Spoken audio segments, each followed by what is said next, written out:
Sarah Trevelyan, owner and founder of Sarah Loves to Sew and the Beginner Sewing Boxes. So this is a project that we're going to make which is really perfect for young sewers as well as older sewers, maybe more experienced sewers, but it's a really lovely, easy project, nice and quick, and you get this gorgeous fabric little bag made. So this is actually repurposed from a brand new Joules duvet set, and it is the Twilight Ditsy print in gold, and we're going to use that cut into rectangles to make this beautiful little fabric box, which you can then use as a bathroom organizer. You can put bits and bobs in it, maybe on your dressing table, in your sewing room. You can gift it to people with maybe putting like little set of hand creams or something in it. So it's really just very, very handy and really good fun to make. And once you've made one, you then are equipped with the skills to make as many of these as you like, and they are really quick and easy. So the little storage boxes is what we're going to make today. If you want the kits with this fabric in to make these, you've got to visit www.sarahlovestosew.com and subscribe before November the 15th for this particular kit. So I make on average about 40 kits, and if I don't sell them to the members, I'll put them on the website as previous boxes.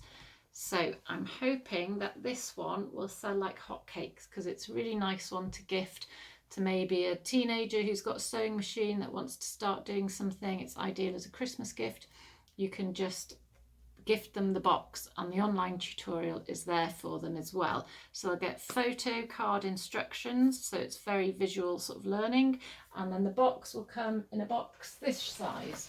So it's a large letter size. This is obviously another project I've done. This is the Christmas stocking one, but they all come here, and you get the thread as well, the high quality 100-meter thread that coordinates with the fabric, the instructions, the interfacing, all the notions you need to make the project. So let's get started. First thing we need to do is iron the interfacing onto all 4 of the pieces of fabric. Next step, once you've ironed the interface on all 4 of the pieces of fabric, you want to get the matching ones right sides together and pin those in place, ready so that we can sew down this side along one of the long sides and up the other short side, leaving the top open. And we will do the same with the lining, except this time you'll sew down the side along the bottom, but on this side you'll leave a gap to turn it around. So you'll sew up here and along here, but you'll leave this gap. Okay, so here we have the 2 linings sewn together with the gap along one of the short edges and the 2 outer fabrics. Now what you need to do is we're going to cut a 2 inch by 2 inch corner out of these fabrics, and this is so that we can box the corners off. So I use a little 2.5 inch square that I've measured out here, and just draw around those, and then simply cut from the seam all the way through. So you're measuring your 2 inches, not from the bottom of the fabric here, but actually from the seam. We're going to cut those out. This is what will give us the shape for the bottom. So once you've done that, you then need to box out the corners. And if you made the bags last March with me, you'd have done the boxing out. So you open the seam, the hole up, and match the seams together. And then get as much of a straight line as possible across the pocket and pin that, because we're going to sew straight line across here.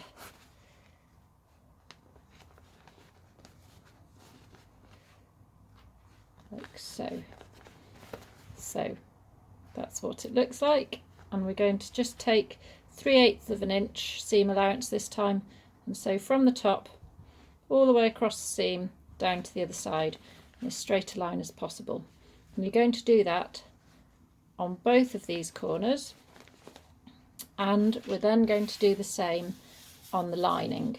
So it will be measure around the 2-inch square, cut out the corners, and then open them up and sew on the machine.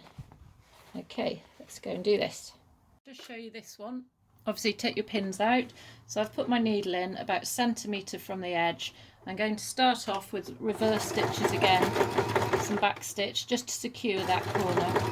And I'm lining it up. On your sewing machine you'll have these marks here, and you can line them up with the right measurement. So I'm lining it up with my 3/8, sewing, keeping it as straight as I can, finishing with some back stitches, and that is it.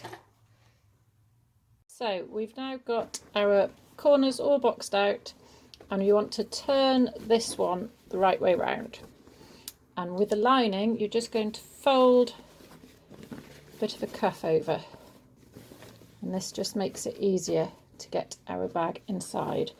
So you position the outer one inside the lining and you match up the seams.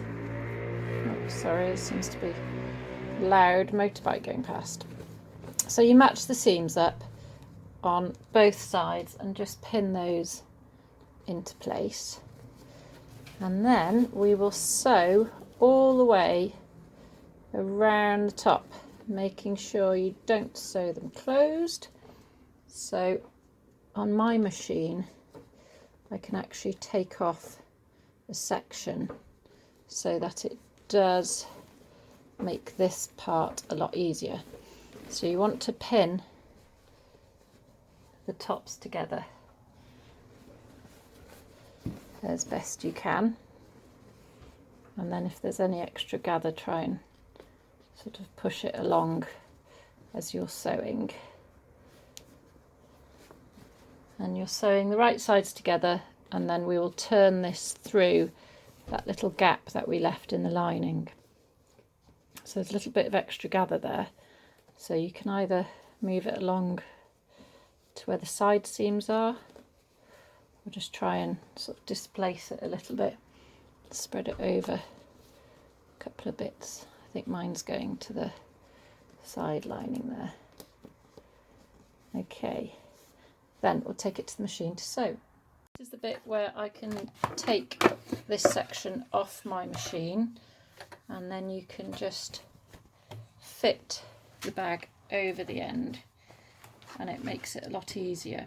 So I'm going to do it on 3/8 of an inch seam allowance again, and just keep feeding the fabric round, so you're sort of sewing in a circle.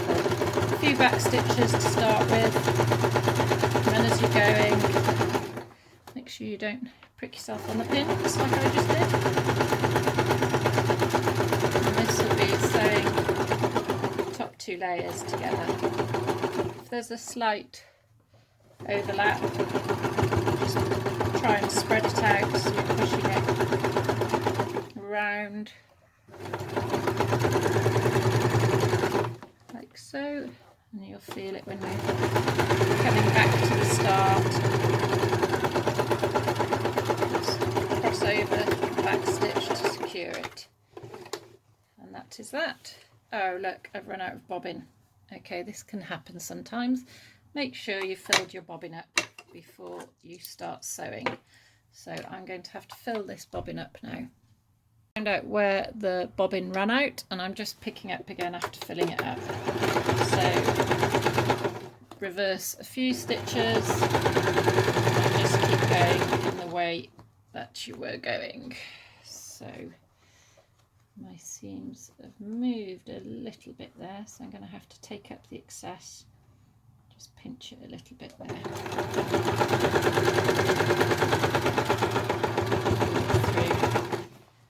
Just make sure they line up, taking the pins out so I'm just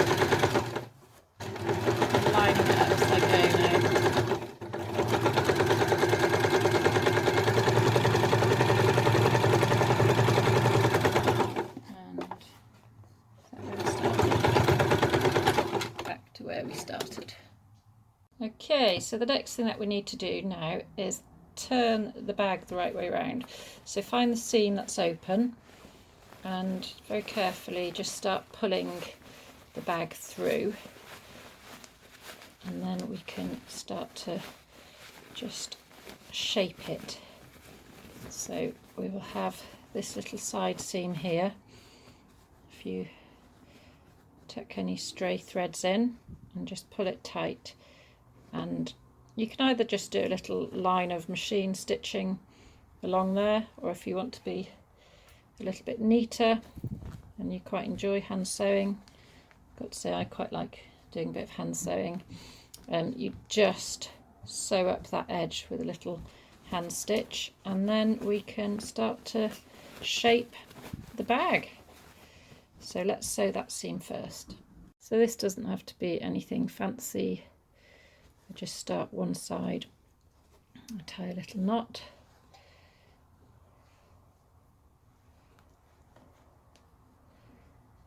and then I tend to tuck, just snip that thread a bit shorter, and then I tuck it in as I sew. So at this point I'd normally maybe go and get a cup of tea and just sit there hand sewing quite calmly, just to do that little seam up. So I'm doing ladder stitch here, where we just, can you see, I go in one side, out the other, and then I go back in that side. So sew the seam up, and then we'll show you the next step. So the seam is sewn up, snip away any little bits sticking out, and now we need to push the lining into the bag. So these are cute little sort of storage boxes, but what we can do, if there's any loose threads coming through from the edges, to make it a little bit smarter, I suppose, you can now top stitch. So if you pull the lining right up, you can either just press this with your fingers and just sort of pull it up so that we can then do a little thumb press and pin it, and then as an optional extra we can top stitch along here. You don't have to do this step, you can skip this step if you like.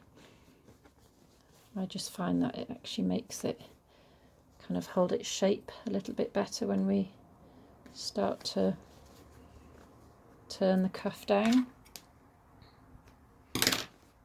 So if you do that all the way around, oops, loose thread there, just pin it so that you can then just sew a row of stitches along here. So you give it the top edge. Okay, let's take it to the machine. Do this all the way around and then take it to the machine.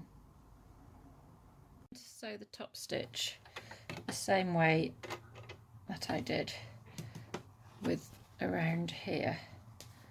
So I'm actually going to sew it on the outside. Oh no, I'm not, I'm going to sew it this way because I've put the pins in that way now. So just sew as close to the edge as you can get away with, and off you go. Start with a few back stitches, just to hold the thread in place, and just keep moving that around as you sew. Do this all the way around until you've got top stitch all the way around. Okay, so just snip off the threads and we are there. Maybe make them a bit shorter than that. Okay, so here we have it, our little fabric bag with the boxed out corners at the bottom, and then you just turn the cuff at the top to whatever depth you need it. So you can store, I don't know, little bottles of nail varnish or cotton reels. Keep your pattern weights in there, whatever you like. You could put some threads, cotton reels, with sewing accessories. Keep all your sewing bits together in your lovely little fabric box.